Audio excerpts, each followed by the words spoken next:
bonjour à tous, j'espère que vous allez bien. Aujourd'hui on se retrouve pour le test de l'iPhone 12 Pro Max que voici, c'est Louise d'Androphone-Tech. C'est parti. Donc ici, vous le voyez, très joli dos que j'adore personnellement.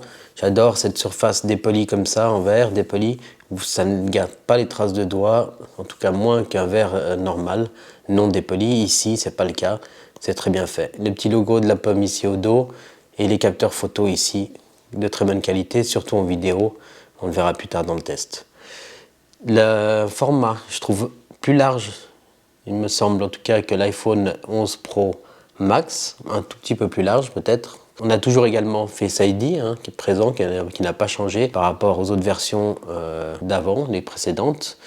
Ça marche toujours très bien, Face ID, 2 secondes, vous vous mettez devant, vous verrouillez, vous déverrouillez, c'est déverrouillé, hop, vous slidez et c'est là, c'est réglé en 2 secondes. Donc ça, on n'a aucun problème, Face ID est très bien, sauf pour cette période actuelle où il faut porter des masques, là, ça se complique, c'est même très pénible en fait.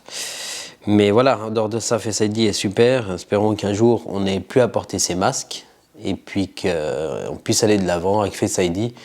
Un capteur d'empreinte sur le bouton Power ne serait pas trop sur les prochaines versions. Peut-être sur l'iPhone 13, on aura cette fonction. Ça serait bien de la rajouter en tout cas en plus.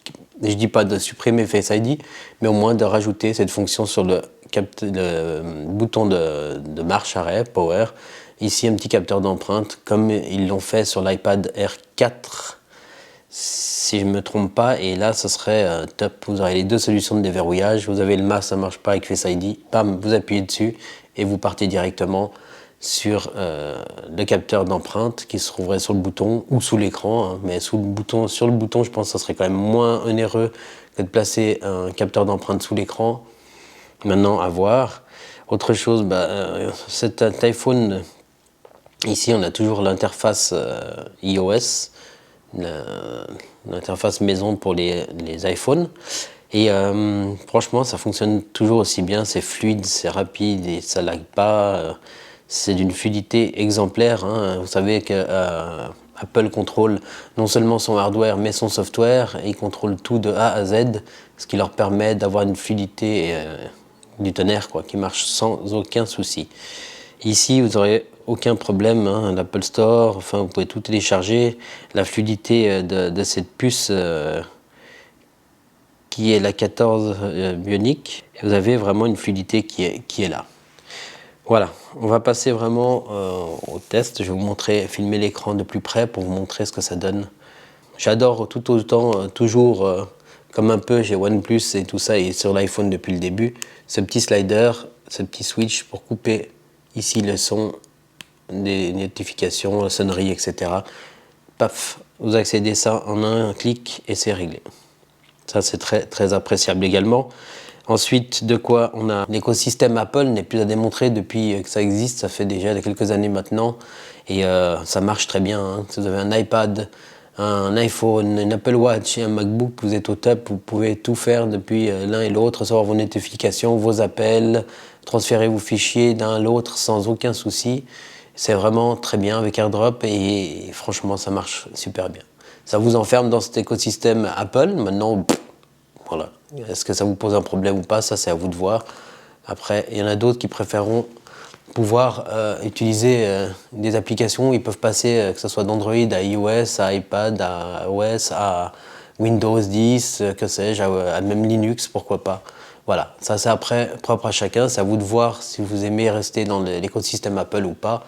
Voilà, c'est sûr qu'une fois qu'on y est, on s'y sent bien, on n'a rien à faire, c'est tout simple, il n'y a pas à se casser la tête, Donc ça, c'est après plutôt à vous de voir. Là, ici, on a une capacité de stockage de 256 Go dans le téléphone, donc c'est très appréciable. Je vous rappelle que vous ne pouvez pas étendre la mémoire de stockage par carte SD ou autre, donc c'est ou vous choisissez bien dès le départ, ou vous pouvez étendre votre capacité sur iCloud, en augmentant votre capacité de stockage sur iCloud. Maintenant, moi j'ai 256 Go ici, et franchement je n'ai jamais réussi à les remplir. Alors après, vous pouvez aussi à mesure enlever les vidéos, les photos que vous avez fait là-dessus pour libérer de la place. Ce qui prendra de la place dans le stockage, ce sera vraiment les photos et les vidéos que vous allez faire avec votre iPhone ou la musique que vous allez stocker vraiment dedans.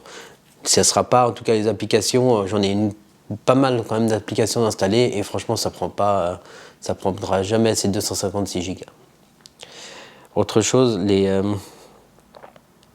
on n'a rien besoin de faire que ça se déverrouille, c'est impressionnant. Bref. Donc nous voici ici sur l'iPhone directement et vous voyez que le Face ID s'active directement ici, il essaye de vous détecter votre visage. Donc ici vous avez qu'à vous placer devant, je m'excuse, je vais juste le tourner et ça déverrouillera votre téléphone directement. Donc ça c'est très bienvenu, hein, le verrouillage du téléphone, toujours aussi simple avec Face ID, ça c'est une chose qui est très cool.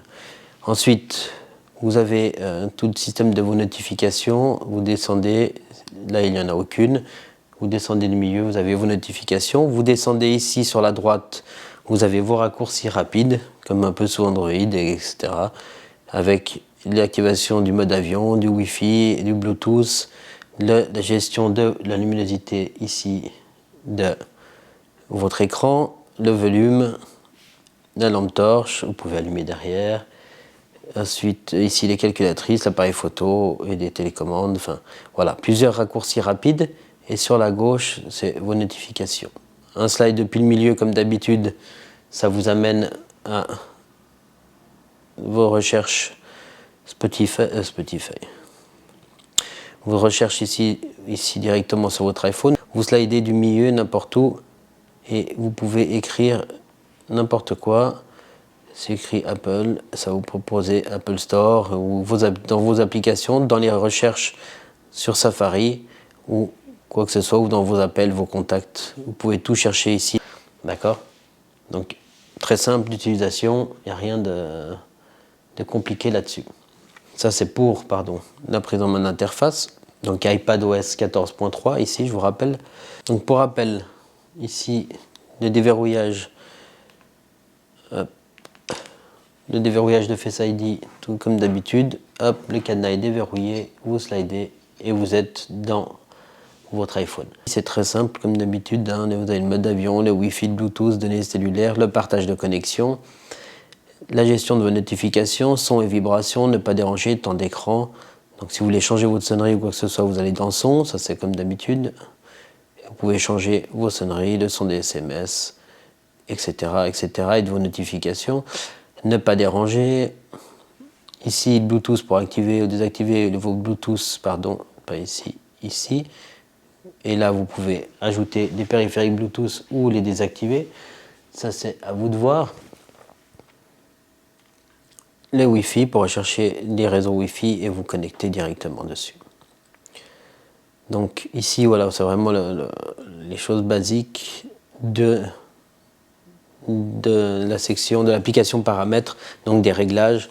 Vous pouvez aller tout configurer, l'App Store, vos comptes email, vos calendriers, enfin la totale. Tout se trouvera ici et c'est assez clair et bien fait de la part d'Apple. Hop, un slide du bas vers le haut et vous revenez sur l'écran d'accueil. Tac, à chaque fois. Ensuite, l'appareil photo, on peut passer directement dessus. Non, qu'est-ce que je voulais dire? La partie de 5G, je vais la montrer tout de suite. La partie connectivité. Donc ici, vous voyez, j'ai la 5G activée. Je vais voir si on rapproche ici. Vous voyez, ici j'ai la 5G. On se trouve en Suisse, à Genève. Et du coup, on a la 5G partout depuis déjà un petit moment. Et franchement, elle fonctionne assez bien. Tant qu'à faire, je vais faire vite un petit test de connexion, de rapidité de connexion pour voir. Terminé. Et on fait go. Et on va voir la vitesse de connexion en 5G. Ça paraît pas très haut là.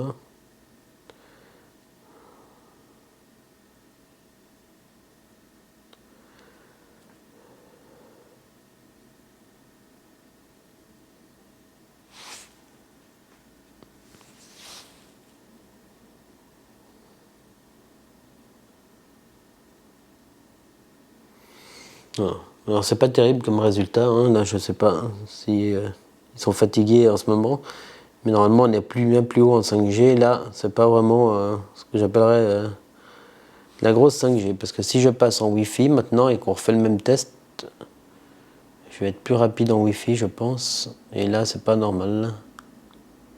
Tu peux enlever ça? Je ferme ça. On recommence ici en Wi-Fi pour voir ce que ça donne, la différence. Vous voyez qu'en Wi-Fi, on est bien plus haut, alors qu'en 5G, on ne devrait pas être loin non plus de ces débits-là, quoi. On voit un peu plus. Vous voyez en Wi-Fi comment ça turbine. Et là en 5G, franchement, c'était pas, voilà, pas exceptionnel. Bref. Et voilà pour le test de connexion. Alors, la partie photo est très bonne. J'ai trouvé le mode portrait des photos très très bon. Un peu moins sur certaines autres photos. Et de nuit, ça se complique un petit peu. Mais voilà, après, c'est des questions personnelles. Vous avez l'ultra grand angle ici. Vous avez l'ultra grand angle, d'accord, ici. Le grand angle. Et le zoom x 2,5. D'accord? La stabilisation est toujours aussi bonne chez Apple, j'ai toujours aimé. Si on passe ici en mode vidéo, vous allez voir, la stabilisation est très très très bonne. On peut bouger comme ça, l'image restera stable, quoi qu'il arrive. Vous pouvez sauter comme ça, pareil, il n'y a aucun souci là-dessus. En vidéo, Apple est très très bien réputé, hein, il n'y a rien à redire là-dessus. Surtout avec ces capteurs qui laissent rentrer beaucoup de lumière maintenant. Vraiment, vous voyez la clarté ici du téléphone, il n'y a aucun souci pour ça. Bon, alors évidemment, là on est éclairé, il n'y a pas de problème.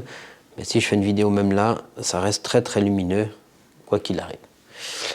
Je vous mettrai des exemples de photos, pour comme ça que vous puissiez voir ce que ça donne.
Multimédia déjà.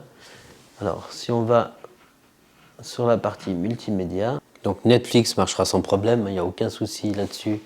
Sur Netflix, ça se lance sans problème, tout fonctionne, il n'y a aucun problème, hein. N'ayez crainte, vous aurez zéro problème avec ça. Ensuite, de quoi?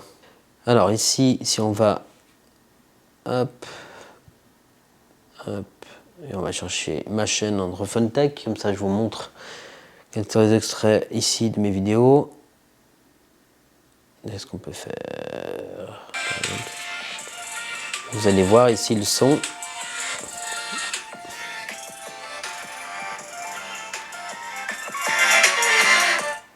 Alors bonjour à tous. On va juste revenir en arrière.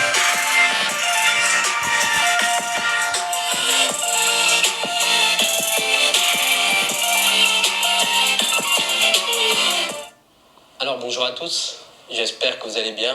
Aujourd'hui on se retrouve pour une nouvelle vidéo du test ici du Samsung S20 Fan Edition. C'est Louis d'Android Tech, c'est parti. Alors tout d'abord ici je voulais vous montrer... on va arrêter là pour le son. Alors vous voyez ici, bon, on a toujours l'encoche hein, qui viendra peut-être gâcher un peu le plaisir, mais après voilà, on s'y habitue. Ah, on s'y fait ou on s'y fait pas, ça c'est à vous de voir. Et le son est très bon, une très bonne grave et il sortira donc des deux côtés, dual speaker ici en haut et le principal étant en bas. Donc vraiment ça c'est pour ça, l'expérience multimédia sur ce téléphone est bonne au sens du son qui est de super bonne qualité, bien grave. Après personnellement moi j'apprécie ce son un peu grave et chaleureux, d'autres peut-être n'apprécieront pas, hein. Chacun est libre d'apprécier à sa juste valeur quelque chose. Enfin bref, vous avez compris, pour moi, ce son me convient très bien. En plus, il a dual speaker, ça que j'aime beaucoup, ça aide à créer une immersion plus complète de l'expérience multimédia, et ça c'est vraiment très agréable. Ensuite de quoi, le seul regret que je mentionne souvent dans mes vidéos, c'est que normalement si vous êtes en lecture ici, on devrait pouvoir swiper comme ça, vers le haut.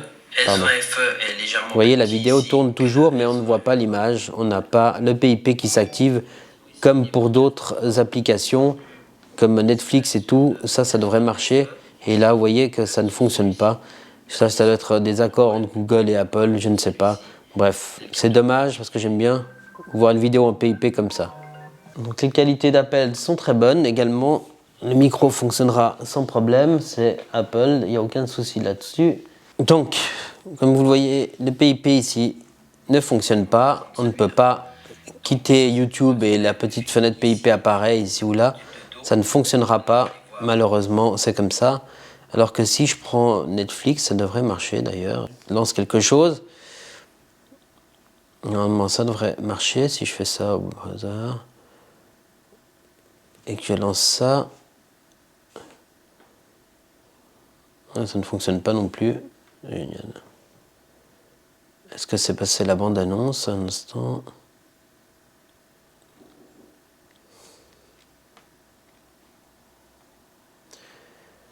Mais allez, qu'est-ce qu'il y a? Voilà. Je vais baisser le son. Et là, si je quitte, si vous voyez, ça se met en PIP ici. On voit ici l'écran. Si je bouge ici, vous voyez le petit écran PIP où on aura son image pour voir continuer à suivre un film. On peut avancer parce qu'évidemment c'est très sombre ce que j'ai choisi.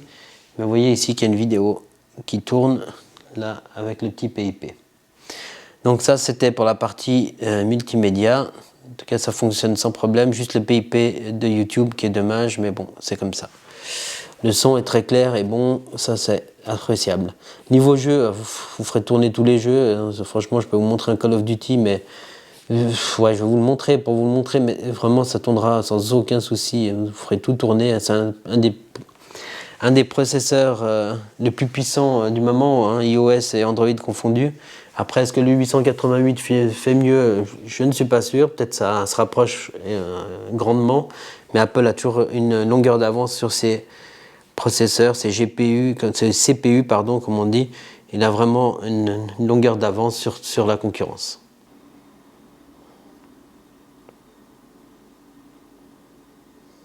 On va mettre du son quand même. Voici les jeux Call of.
Voilà, donc vous voyez, il n'y a aucun problème pour lancer le jeu ici de Call of Duty.